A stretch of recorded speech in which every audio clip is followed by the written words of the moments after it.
ओ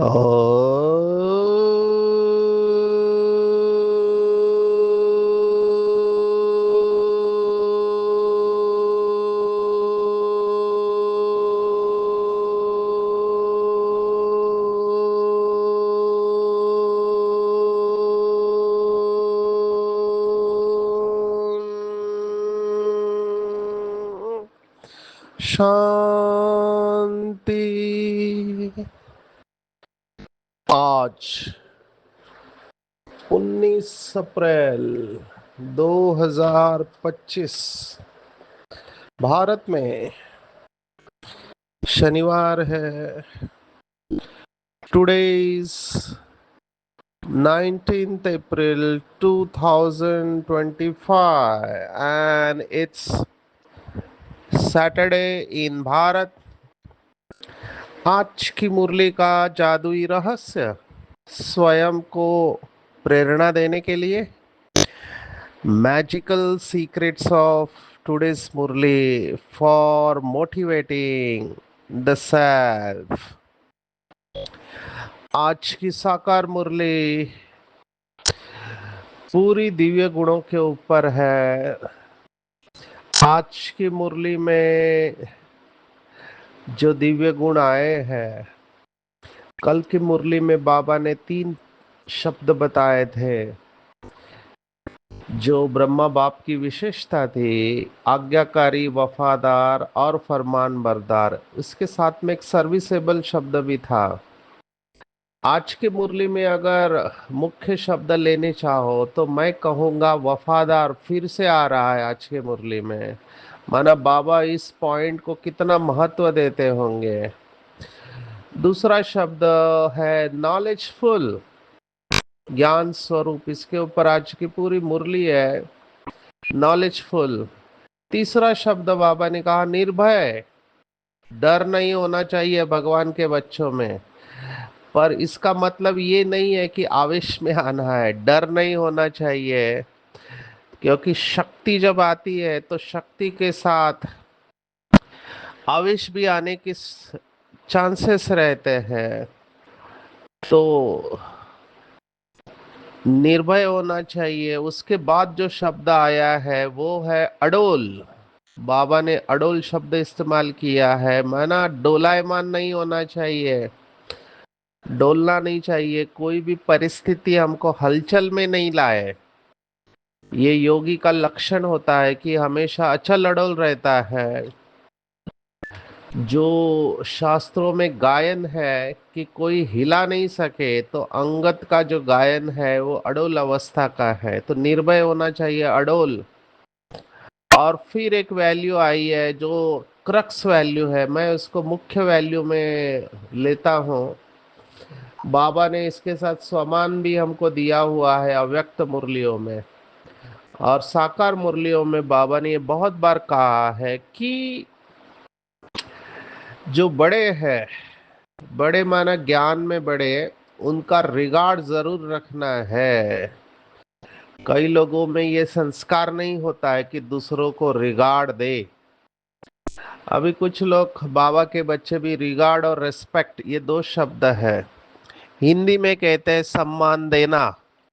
ये रिगार्ड और रेस्पेक्ट को अलग कर देते हैं, हम उसके बारे में देखने वाले हैं। लेकिन दूसरों को सम्मान देना, ये बाबा ने सम्मान दिया था कि मैं आत्मा सम्मान दाता हूं। और इसका डायरेक्ट कनेक्शन लोक पसंद बनने के सर्टिफिकेट के साथ जुड़ा हुआ है। मुझे ये पॉइंट बहुत खुशी देती है, क्योंकि ये इतना सरल है कि हमको हर एक को रिगार्ड देना है। आजकल तो हम ऐसे समय पर पहुंच गए, पहले कहते थे कि छोटों को प्यार और बड़ों को रिगार्ड, लेकिन आजकल छोटे भी रिगार्ड चाहते हैं।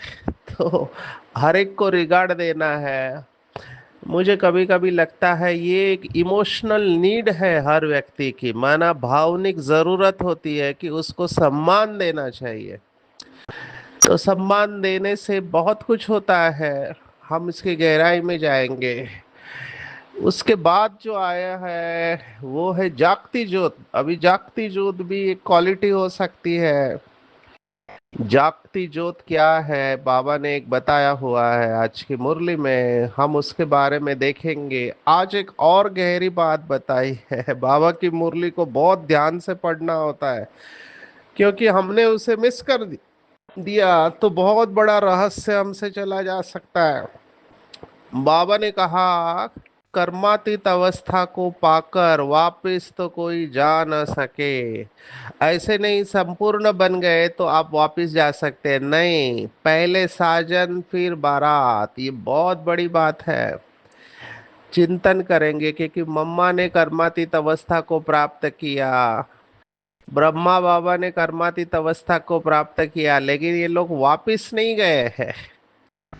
संपूर्ण अवस्था के बाद ये अभी भी है, तो वापिस जा नहीं सकते, even if you are complete.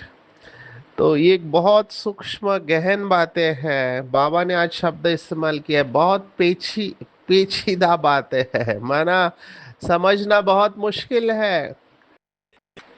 बाबा ने ये ब्राह्मण बच्चों के साथ ये शब्द इस्तेमाल किया कि ब्रह्मा द्वारा ब्राह्मण कैसे पैदा होते हैं, ये समझना मुश्किल है। सबके बुद्धि में ये बात बैठती नहीं है, बहुत मुश्किल है ये बातें बैठना। इसे बड़ी पेचीली बातें कहते हैं। और एक सेवा का बाबा ने बताया था कि एरोप्लेन से पर्चे गिराने चाहिए। इसका भी एक स्टोरी आपको बताएंगे कि कैसे दूसरे पार्टी वालों ने वो बाबा की बात को करने गए और क्या हो गया, ये हम देखने वाले हैं। आज विशेष कन्या को 2 बार याद किया कि जब सगाई होती है तो देखा नहीं है, फिर भी उनके साथ बुद्धि योग चला जाता है। तो बाबा कहते आप सबकी मेरे साथ सगाई हुई है तो आपका बुद्धि योग भटकना नहीं चाहिए, यही वफा की बात है। और लवलीन अवस्था के लिए स्मृति और विस्मृति के युद्ध को समाप्त करना। आज मम्मा की भी महावाक्य आए हैं, मम्मा ने चैन और बेचैन के ऊपर सुनाया है। तो ये आज की पूरी मुरली है। हम शुरुआत करना चाहेंगे रिस्पेक्ट के पॉइंट से। बाबा ने कहा जो बड़े हैं उनको रिगार्ड रखना चाहिए। बाप बच्चों को पहला मैनर्स यही सिखलाते हैं कि तुम किसका रिगार्ड कैसे रखो। अनपढ़े जो होते हैं उनको रिगार्ड रखना भी नहीं आता है, जो जास्ती तीखे हैं तो उनका सबको रिगार्ड रखना ही है। बड़ों का रिगार्ड रखने से वह भी सीख जाएंगे। अनपढ़े तो बुद्धू होते हैं, बाप ने भी अनपढ़ों को आकर उठाया है। अभी एक एक शब्द बहुत इंपॉर्टेंट है। अनपढ़ शब्द बाबा ने इस्तेमाल किया। अभी किसी को कहो तुम अनपढ़ हो तो उसको बुरा लग सकता है, लेकिन बाबा की अनपढ़ की व्याख्या क्या है? तो बाबा ने कहा, बहुत मुरलियों में कहा, जो भगवान को नहीं जानते हैं या एक्टर होके ड्रामा में अपना पार्ट नहीं जानते हैं उनको तो बुद्धू ही कहेंगे। आत्मा एक्टर है, ड्रामा में आती है पुनर्जन्म में, लेकिन अपने पार्ट को नहीं जानते, न खुद को जानते हैं न खुदा को जानते हैं, तो उसको अनपढ़ ही कहेंगे। तो पढ़ा और अनपढ़ा ये 2 शब्द है। बाबा ने बहुत बार मुरली में कहा कि जो अनपढ़ है वो पढ़े लिखों के आगे भरी ढोएंगे, माना वो नौकर चाकर बनेंगे। अभी संपूर्ण अवस्था क्या है? तो संपूर्ण अवस्था बाप समान नॉलेजफुल बनना है। आज बाबा ने ये स्पष्ट कहा है कि बाप के पास कौन सी अथॉरिटी है। ये बहुत गहरी बात है। बाप के पास कौन सी अथॉरिटी है, उसकी निशानी क्या है? तो बाबा ने स्पष्ट कहा कि बाप के पास मुख्य है ज्ञान की अथॉरिटी। ज्ञान सागर है, इसलिए तुम बच्चों को पढ़ाई पढ़ाते हैं, आप समान नॉलेजफुल बनाते हैं। तुम्हारे पास पढ़ाई की एम ऑब्जेक्ट है, पढ़ाई से ही तुम ऊंच पद पाते हो। अब ये पॉइंट भी बहुत सुंदर है, मुझे बहुत मोटिवेट करती है।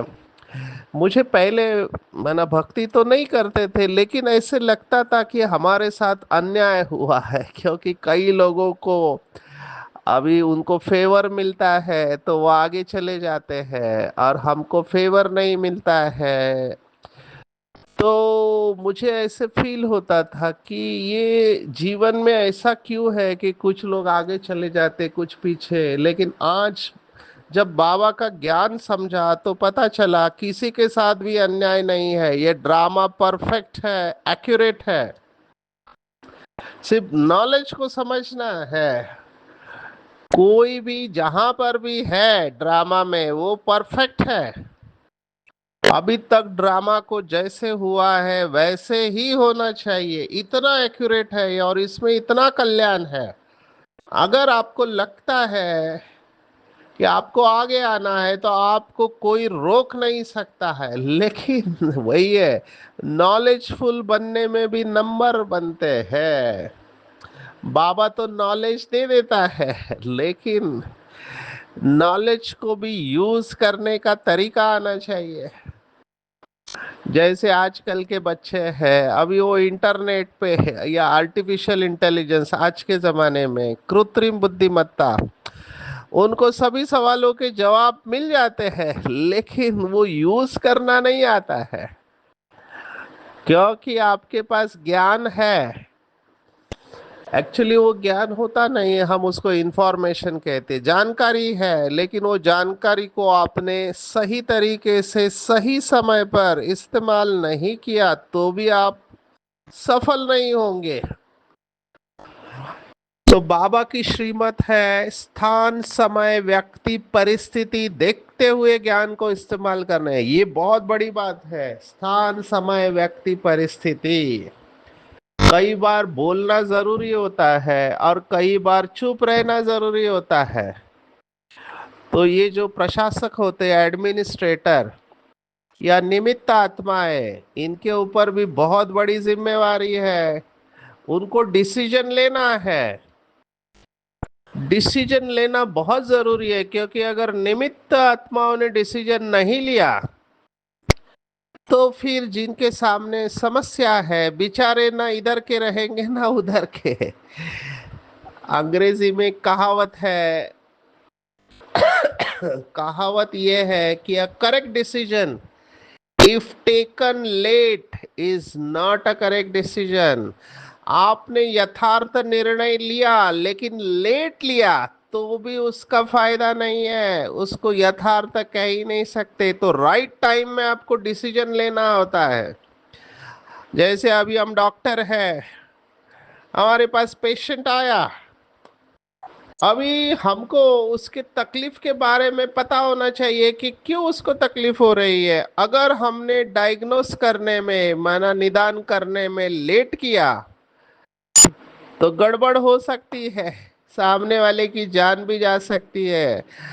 मरने के बाद अगर डायग्नोस करते हैं, निदान करते हैं, तो उसका कोई फायदा नहीं है। अभी हम मधुबन गए थे, तो एक आत्मा ने अनुभव सुनाया, मैं ये कॉन्फिडेंशियल रख रहा हूँ, किसी का नाम नहीं लेना है। उसको पेट में बहुत दर्द था, डॉक्टर के पास गए, डॉक्टर ने चेकिंग किया, सोनोग्राफी किया, तो उसमें आया था कि गॉल ब्लैडर जो है,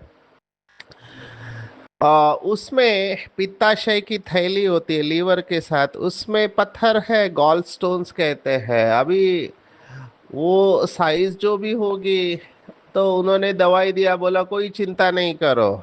लेकिन इसका दर्द ऐसे ही रहा, कम नहीं हुआ, और एक दिन रात को अचानक बढ़ गया। तो इमरजेंसी में कहीं और लेकर जाना पड़ा। तो डॉक्टर ने जब चेक किया तो पता चला वो थैली फट गई है अंदर से, और तुरंत इमरजेंसी में ऑपरेशन किया और वो आत्मा की जान बच गया। अभी ये पहला जो है जिसने ये मिस कर दिया, शायद उनको पता नहीं कि ऐसे इमरजेंसी आ सकती है, ये सर्जिकल प्रॉब्लम है। तो डॉक्टर की एक गलती से किसी की जान जा सकती है। तो हमको सही समय पर इमीडिएटली मूव करना है। मैं अपना अनुभव सुनाता हूँ। हमने कोविड में 2 साल सेवा की मुंबई में। कोविड तो पॉजिटिव नहीं निकला, लेकिन जब कोविड पूरा हुआ और मधुबन आए रिकॉर्डिंग के लिए, तो अभी स्टूडियो में रिकॉर्डिंग चल रहा है और मैं देख रहा हूँ कि मेरा आवाज क्लियर नहीं आ रहा है। तो मैं कोशिश कर रहा हूँ, लेकिन मेरा अंग्रेजी में हम कहते हैं स्लर्ड स्पीच, जैसे कोई शराब पीने के बाद बोलता है वैसे आवाज। और मेरे को और कोई तकलीफ नहीं, लेकिन जब मैंने ये नोटिस किया, 2-3 बार हुआ, मैं तुरंत उठा हॉस्पिटल आया, क्योंकि हमको पता है शायद ये पैरालिसिस की शुरुआत हो सकती है, जिसको अंग्रेजी में स्ट्रोक कहते हैं। तो हमने बीपी चेक किया, क्योंकि बीपी बढ़ता है यूजुअली, फिर देखा बीपी नॉर्मल है, फिर शुगर चेक किया, शुगर भी नॉर्मल था। तो मुझे समझ में नहीं आ रहा है क्या हो रहा है, पर मैंने बाबा को याद किया तो तुरंत आया कि हमारे जो न्यूरोलॉजिस्ट डॉक्टर है उनको पूछे। तो हमारे डॉक्टर न्यूरोलॉजिस्ट डॉक्टर किरण बाला करके है, दिल्ली के प्रोफेसर एचओडी रह चुके हैं, तो उनसे बात किया तो उन्होंने कहा तुरंत अभी के अभी जाओ। और ट्रॉमा, उस समय ट्रॉमा में एमआरआई नहीं था, अभी आ गया, उस समय सीटी स्कैन था, तो सीटी स्कैन करो। तो मैंने कहा इतना अर्जेंट है क्या? बोला नहीं, बहुत अर्जेंट है, तुम अभी के अभी जाओ। अभी मैं जाने वाला नहीं था, लेकिन उन्होंने कहा इसलिए मैं गया और सीटी स्कैन कराया तो पता चला ब्रेन में खून की गांठ हो गई है। अभी वो साइज गांठ की जब मैंने सुनी तो मैं सोचा अभी हो गया, हमारा जाने का टाइम आ गया। फिर सभी वरिष्ठ डॉक्टर्स ने मीटिंग किया, हमारे यज्ञ के डॉक्टर प्रताप मिदा, डॉक्टर बनारसी भाई, डॉक्टर सतीश गुप्ता और हमारे डॉक्टर अशोक मेहता। और ड्रामा प्लान अनुसार कुछ समय पहले ही हमारे वरिष्ठ एडिक्शन के डॉक्टर डॉक्टर अवधेश शर्मा, उनका शरीर छूटा था और हम दोनों नशा मुक्ति में सेवा देने वाले थे। तो सभी ने डिसीजन लिया यहाँ तो कुछ होगा नहीं, अहमदाबाद भेजना है, तो मुझे रात में रखा, क्योंकि रात को लेट हो रहा था। फिर पेट में वो इंजेक्शन देते हैं खून पतला करने के, उसको हम LMWH कहते हैं। तो हिपैरिन का इंजेक्शन होता है, लो वेट मॉलिक्यूलर हिपैरिन, तो इंजेक्शन दिया, ब्लड सैंपल सब टेस्ट किए और दूसरे दिन एम्बुलेंस से मुझे भेजा। तो वहाँ अपोलो हॉस्पिटल में न्यूरोलॉजिस्ट ने देखा, इमरजेंसी बोला एमआरआई करना है, एमआरआई किया और उसके बाद डिसीजन लेंगे। तो शाम को देखा तो वो क्लॉट पूरा पिघल गया था। क्लॉट तो पिघल गया, तो मैंने डॉक्टर को पूछा मेरे को क्यों हुआ, मेरे को तो कोई रिस्क फैक्टर नहीं है, ना बीपी है ना डायबिटीज है। फिर उन्होंने पूछा कोविड हुआ था क्या, मैंने कहा कोविड नहीं हुआ था। फिर पूछा पानी पीते थे क्या, तब मैंने कहा कि मैं पानी कम पीता हूँ। तो अब उन्होंने कहा आपको डिहाइड्रेशन हुआ, और हो सकता है कोविड, क्योंकि बाहर से पॉजिटिव नहीं लेकिन अंदर एक्सपोजर होता है। अभी वो तुरंत सब एक्शन किया, इसलिए आगे का जो डैमेज था वो रुक गया।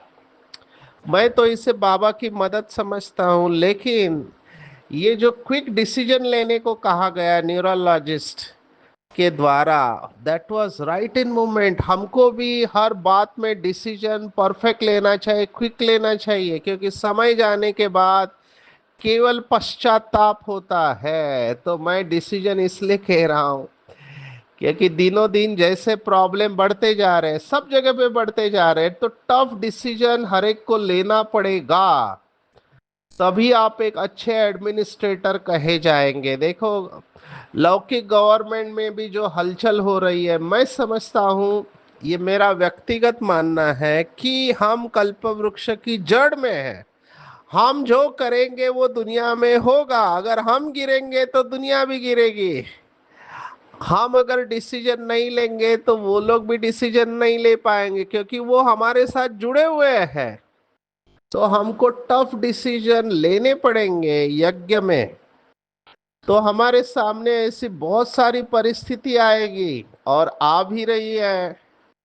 तो ये जो अभी पीछे जिन आत्माओं का विशेष पार्ट है, अब ये बहुत इंपॉर्टेंट होने वाला है, क्योंकि डे बाय डे प्रॉब्लम बढ़ने वाले। आज देखो बाबा ने प्राइम मिनिस्टर को भी याद किया है, मुझे बहुत इंटरेस्टिंग लगा। इंटरेस्टिंग इससे लगा क्योंकि अभी अभी हमारी परम आदरणीय दादी रतन मोहिनी जी का शरीर छूटा है ना, तो चीफ थे, अभी उनके बाद नया चीफ कौन? हमको तो समझ में आ गया था कि कौन होगा, लेकिन वही बात है, ड्रामा प्लान अनुसार जिसको स्टेज पर आना है। आज बाबा ने कौन सी बात कही है, देखो, मम्मा से शुरुआत किया। यह कोई शास्त्रों में नहीं है कि सरस्वती कौन, प्रजापिता ब्रह्मा की सिर्फ एक बेटी होगी क्या? अनेक बेटियां अनेक नाम वाली होगी ना, वह फिर भी एडॉप्ट थी, जैसे तुम हो। एक हेड चला जाता है, फिर दूसरा स्थापन किया जाता है। देखो, पहली प्रशासिका थी मम्मा, मम्मा के बाद दादी बनी, दादी के बाद माना बड़ी दादी के बाद जानकी दादी बनी, जानकी दादी के बाद गुलजार दादी, फिर रतन मोहिनी दादी, और अभी हमारी राजयोगिनी मोहिनी, हम दादी ही कहेंगे क्योंकि अभी उनकी भी उम्र काफी हो गई है अमेरिका की। तो एक हेड चला जाता है तो दूसरा स्थापन किया जाता है, प्राइम मिनिस्टर भी दूसरा स्थापन कर लेते हैं, एबल समझा जाता है, तब उनको पसंद करते हैं, फिर टाइम पूरा हो जाता है तो फिर दूसरे को चुनना पड़ता है। अभी भारत एक बहुत क्रिटिकल स्टेज में जा रहा है, क्योंकि नरेंद्र मोदी जी की उम्र, हमारे रेस्पेक्टेड प्राइम मिनिस्टर की उम्र 75 ईयर्स हो गए, और उसके बाद नीचे उतरना होता है यूजुअली। तो अभी नेक्स्ट व्यक्ति आएगा, उसकी अपनी एनर्जी होगी, डायनामिक्स होगी। तो ये बहुत इंपॉर्टेंट है, और निमित्त आत्माओं को डिसीजन लेना है। तो ये बहुत इंपॉर्टेंट बात मुझे लगती है कि डिसीजन लेना जरूरी है। कई बार डिसीजन नहीं लिया जाता है तो सामने वाले कंफ्यूज हो जाते हैं। जो जास्ती तीखे हैं उनका सबको रिगार्ड रखना ही है। अभी देखो, हम सब देख रहे हैं चारों तरफ क्या हो रहा है, क्यों बाबा को ये साकार में कहना पड़ा, और वही साकार की मुरली है 69 के पहले आज भी उतनी ही रिलेवेंट है। आज बाबा ने क्यों कहा कि बच्चे आवेश में नहीं आना चाहिए, क्योंकि आवेश में आकर बहुत सारे लोग बहुत सारी बातें बोलते रहते हैं, और फिर उससे डिससर्विस होती है। हमको क्वालिटी को मेंटेन करना चाहिए। क्वालिटी माना धारणा, हमको धारणाओं में एकदम पक्का होना चाहिए, योग युक्त होने चाहिए। अगर योग युक्त नहीं है तो गलतियां होगी, और हो सकता है बाबा का हाथ छूट जाए, बहुत लोगों के ऊपर इफेक्ट आएगा, क्योंकि परिस्थिति ही ऐसे आएगी। मैं बार बार ये बात कह रहा हूं कि हमको बहुत अचल अड़ोल और निर्भय रहना है। जो निर्भय होंगे, अचल अड़ल होंगे, वो अंतिम समय की सीन को देख पाएंगे, नहीं तो हम देख नहीं पाएंगे। बाबा हमेशा हमको समय से पहले तैयार करता है। ये भगवान की विशेषता है। समय पर तो दुनिया वाले भी तैयार हो जाएंगे, लेकिन हम बाबा के बच्चों को समय के पहले तैयार होना है। अभी जो भी हो रहा है देश विदेश में, हम जानते हैं, भारत में ही देखो, मुर्शिदाबाद, ये बंगाल में क्या हो रहा है, मैं उस स्थान पर जाके आया हूँ, इसलिए मैं जानता हूँ मालदा और मुर्शिदाबाद टाउन की विशेषता क्या है। तो ये सब होने वाला है, हमको बहुत अलर्ट रहना चाहिए। पहले बांग्लादेश में हुआ, बांग्लादेश से अभी मुर्शिदाबाद में शुरुआत हुई, आगे कहाँ क्या होने वाला है हम नहीं जानते। जो भी होगा कल्याणकारी होगा, लेकिन मेरा कहने का भाव है हमको तैयार रहना चाहिए।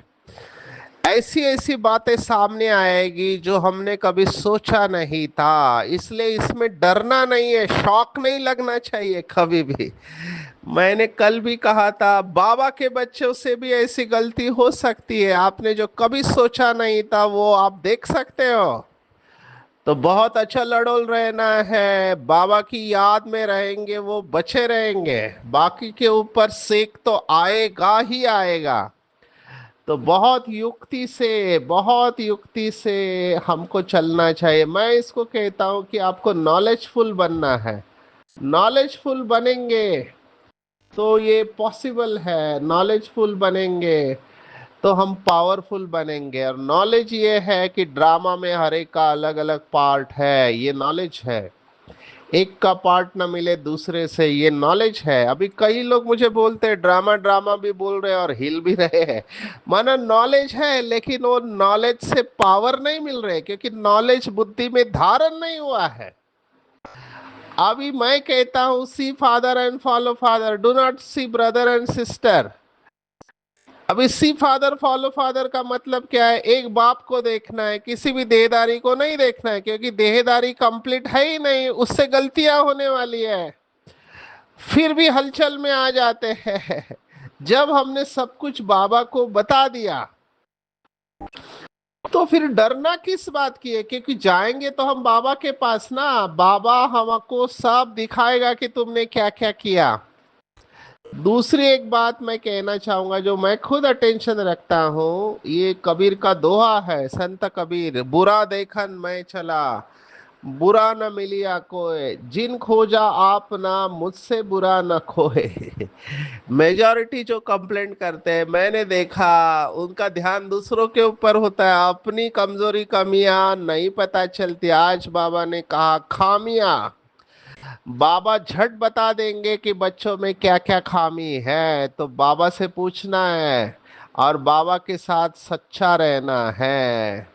अपना अनुभव सुनाकर अनेकों का भाग्य बनाना है, डरना नहीं है और तमन्ना नहीं रखना चाहिए। ये तमन्ना उर्दू शब्द है, इसका मतलब है इच्छा। कौन कौन सी इच्छा? रॉयल इच्छाएं होती है। बाबा ने तो इसके ऊपर मुरली चलाई है। आज की मुरली में कहा हमको अच्छे अच्छे कपड़े चाहिए। अभी देखो माया कैसे पकड़ती है।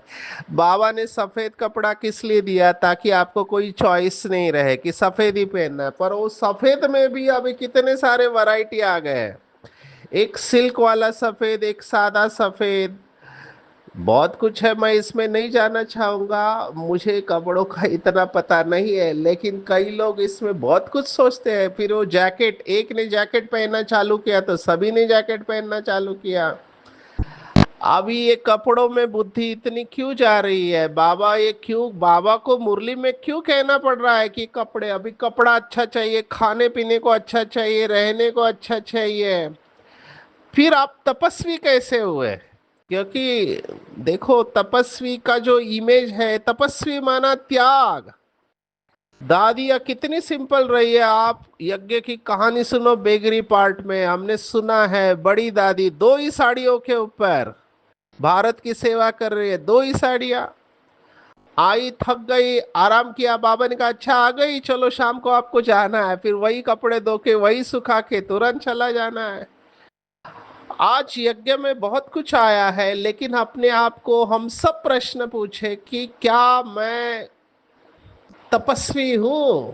कहीं मेरे अंदर तमन्ना तो नहीं है? मुझे गजल याद आ रही है, आज फिर दिल ने एक तमन्ना की और आज फिर दिल को हमने समझाया, जिंदगी धूप तुम घना साया। तो तमन्ना उठनी नहीं चाहिए। अंदर से जितना संतुष्ट होंगे उतना ये तमन्नाएं कम होती जाएंगे। बहुत सूढ़ बुद्धिया है। बाबा ने कहा कोई ना कोई खामी जरूर है, एक ही हट्टी है। पर बाबा ने और एक गुह्य बात बताई कि थोड़े टाइम में समझ जाएंगे पुरानी दुनिया खत्म होनी है। देखो पहले हम कहते थे, अभी दुनिया वाले चैनल वाले कह रहे हैं कि ये दुनिया जाने वाली है और नई दुनिया आएगी। एक बहुत बड़ी घटना हुई जगन्नाथपुरी का, जो ध्वज है जिसके ऊपर एरोप्लेन नहीं जाते थे, अभी वीडियो में देखा गया कि एक चील ने, बाज ने उस ध्वज को फाड़ा और उसको लेके गया। अब ये अच्छा लक्षण नहीं माना गया है, विनाश का लक्षण है। हम नहीं जानते इसका कनेक्शन क्या है, लेकिन ऐसी घटनाएं हो रही है।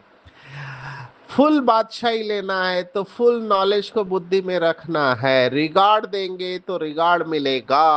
अपने महत्व व कर्तव्य को जानना है, तभी सदा जागती ज्योत रहेंगी। जागती माना जो कभी बुझती नहीं है। तो कैसे होंगे? बीती से बीती, जो बीत गई फुल स्टॉप लगा लो, उससे लेसन सीख के आगे बढ़ो। जैसे कछुआ अपने अंगों को समेट लेता है, ऐसे समेटने की शक्ति को इस्तेमाल कर सेकंड में सर्व संकल्पों को समाकर एक संकल्प में स्थित हो जाना है। ऐसे बाबा के बच्चे लवलीन अवस्था में होंगे, और जिनके अंदर युद्ध चलेगी वो लवलीन अवस्था में नहीं रहेंगे, वो बेचैन रहेंगे। तो हमको भगवान मिला है तो बेचैनी समाप्त, अभी हम चैन की दुनिया में जा रहे हैं।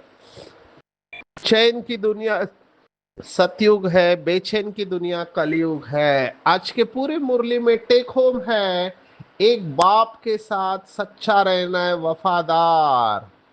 बाबा के साथ बेवफाई कभी नहीं करनी है। अगर कुछ हो जाता है बाबा को सब सब सच सच बता देना है। जैसे बाबा ज्ञान का सागर है, ऐसे हमको भी मास्टर ज्ञान का सागर बनना है। बाबा से लाइट और माइट लेनी है, कभी भी आवेश में नहीं आना है, योग युक्त रहना है, निर्भय और अडोल बनना है, श्रूढ़ बुद्धि से दूसरों को समझाना है, और बड़ों का रिगार्ड रखना है। जो बहुत अच्छी सेवा करते हैं उनका रिगार्ड रखना है, भटके हुओं को रास्ता बताना है, अपने महत्व कर्तव्य को जानकर बीती सो बीती कर जागती ज्योत बनना है, सर्व संकल्पों को समेट लेना है, लवलीन अवस्था का अनुभव करने के लिए युद्ध को समाप्त करना है। अच्छा, ओम शांति।